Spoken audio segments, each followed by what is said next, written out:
C'est un rapport alarmant. Un tiers des pays et territoires dans le monde ont été touchés par les armes explosives en 2023.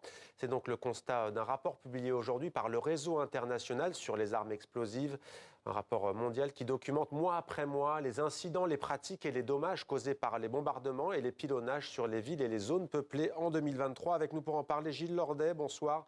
Merci d'être avec nous en direct sur TV5 Monde. Vous êtes responsable de la communication plaidoyer au sein de l'organisation non gouvernementale Handicap International. Peut-être d'abord une question parce que les mots sont importants. J'évoquais le pilonnage, les bombardements. Qu'entend-on par armes explosives quand on sait que vous, à Handicap International, vous travaillez beaucoup sur la question des mines antipersonnelles, hein?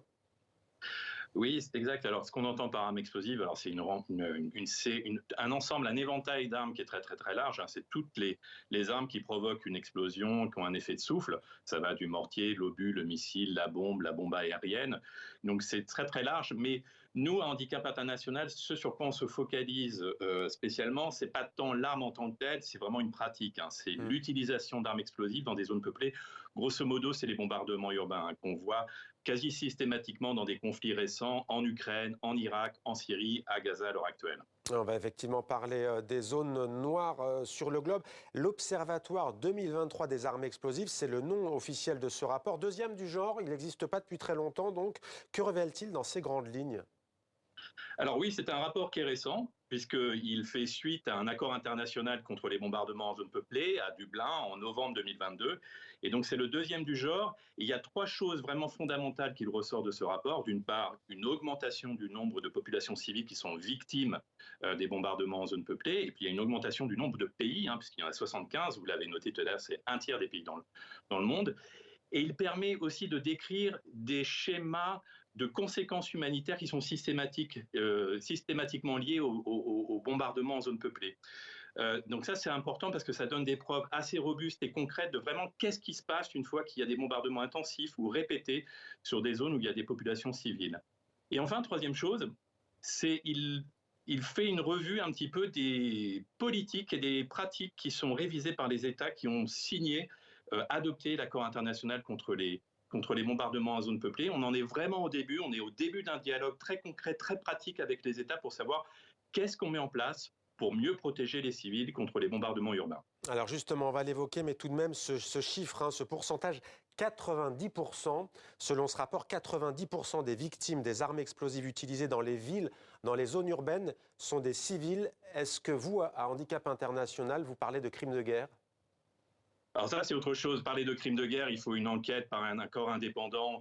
Je ne peux pas aller aussi loin. Tout ce que je peux dire, c'est que ce chiffre de 90%, c'est une constante. Depuis qu'on est engagé sur ce combat une dizaine d'années, ces 90% des civils sont les victimes des bombardements urbains. C'est vraiment une constante, un chiffre régulier et qui montre le scandale, en fait, des bombardements et des pilonnages systématiques dans les zones urbaines, puisqu'on a en sorte de renversement, en fait. Les dommages collatéraux sont plus sur les combattants et les militaires, puisque c'est que 1 sur 10 qui sont victimes des bombardements ou des pilonnages, mais ce sont les civils qui sont au cœur vraiment des combats et des bombardements. Donc alors, il y a des solutions humanitaires à trouver très très vite et immédiatement. Alors justement, les bombardements aériens sont responsables de 67% des décès de civils.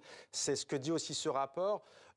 Donc l'argument général d'ailleurs des pays qui mènent des campagnes de bombardement aérien, c'est le cas par exemple aujourd'hui d'Israël, mais pas seulement, sur Gaza, c'est de dire que les combattants, les belligérants, en l'occurrence le Hamas, se retrouvent dans ces zones urbaines et civiles. Que dites-vous ? Que répondez-vous ?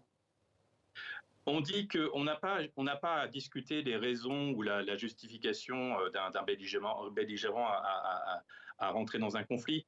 On dit qu'il y a le droit international humanitaire avec des règles, il y a la guerre a des règles, il y a normalement tout un certain nombre de mesures qui sont à prendre pour protéger au mieux les civils des hostilités. Et cet accord international, d'une certaine manière, il n'invente pas de choses nouvelles, il rappelle le droit international. Mais est-ce que tous les pays sont signataires ?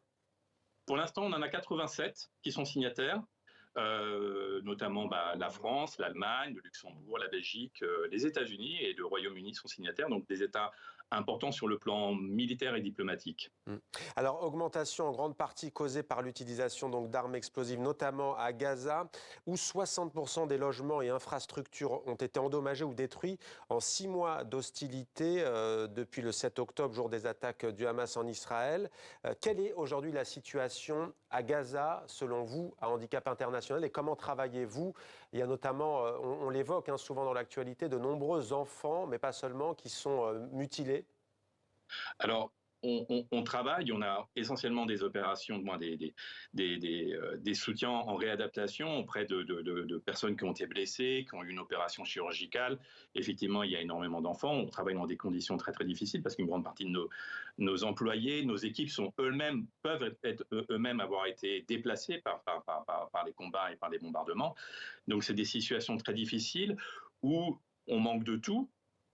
Et on sait aussi que les conflits et les bombardements actuels auront des conséquences vraiment très très à long terme en termes de destruction, puisque on l'a vu là il y a quelques jours avec le retour des premières populations à Khan Younes où tout est dévasté, et aussi en matière de contamination. À Handicap International, on a des experts sur la contamination qui sont sur place et qui commencent à évaluer, à marquer les restes de bombes ou les bombes qui n'ont pas explosé, qui sont fichées dans les gravats, dans les débris. Et on sait que ce travail de déminage, de décontamination va être très très long, très compliqué. Pour vous donner un exemple, quand vous avez une bombe d'une demi-tonne qui est fichée dans les gravats, qui n'a pas explosé, qui se retrouve à 10 mètres sous le sol, avec tout un amoncelement d'infrastructures autour, ça peut mettre des mois avant de pouvoir vraiment l'atteindre et la désamorcer et de sécuriser les environs. Et vous dites qu'il faudra des décennies, selon vous, pour dépolluer justement les sols une fois les hostilités terminées. On évoque aussi aujourd'hui Gaza, il y a aussi le Soudan, où une terrible guerre civile fait rage depuis plus d'1 an maintenant, la Birmanie également, et aussi un pays comme la Syrie ou l'Irak, où on pourrait se dire que le conflit, à défaut d'être terminé, s'est atténué, et pourtant, de nombreux civils, y compris en Syrie, continuent à mourir en zone urbaine. Oui, alors déjà en Syrie, il y a toujours des bombardements, il y a toujours des combats, il y a toujours des bombardements qui sont assez intenses dans la partie nord du pays. Nous, on mène toujours des opérations de décontamination dans la province, dans le gouvernorat de Raqqa, qui était une ville où il y a eu une offensive assez importante en 2017, et donc qui est toujours très très contaminée. On fait de la décontamination et du déminage sous l'eau. Et on a toujours, grosso modo, à peu près un tiers de la population en Syrie qui est exposée à cette contamination qui est due par les engins explosifs, que ce soit les bombardements, par des engins, des mines improvisées. Donc oui, le problème reste entier et reste très très important et très très dangereux pour les populations civiles. Est-ce que vous avez le sentiment que l'ONU, l'Organisation des Nations Unies, a pris ce problème des victimes civiles en zone de guerre à bras-le-corps?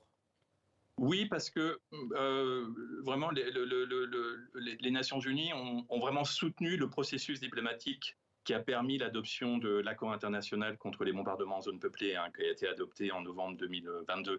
Il a été un soutien, il a été même un moteur qui a permis à certains États vraiment de prendre conscience qu'on avait un vrai problème humanitaire, qu'il y avait des solutions à trouver. Donc oui, il a pleinement de conscience. Après, c'est un problème compliqué, qui est nouveau. Ça fait à peu près une dizaine d'années que nous, Handicap International, on est sur cette campagne. La première étape pour nous a été de faire prendre conscience aux États qu'il y avait un problème humanitaire, qu'on pouvait y trouver des solutions. Ça s'est passé. En novembre 2022, on a eu l'affirmation par les États qu'ils avaient compris qu'il y avait un problème humanitaire et qu'il fallait le régler. Maintenant, on rentre dans le concret, dans le pratique, sur maintenant les politiques à mettre en place pour régler cela.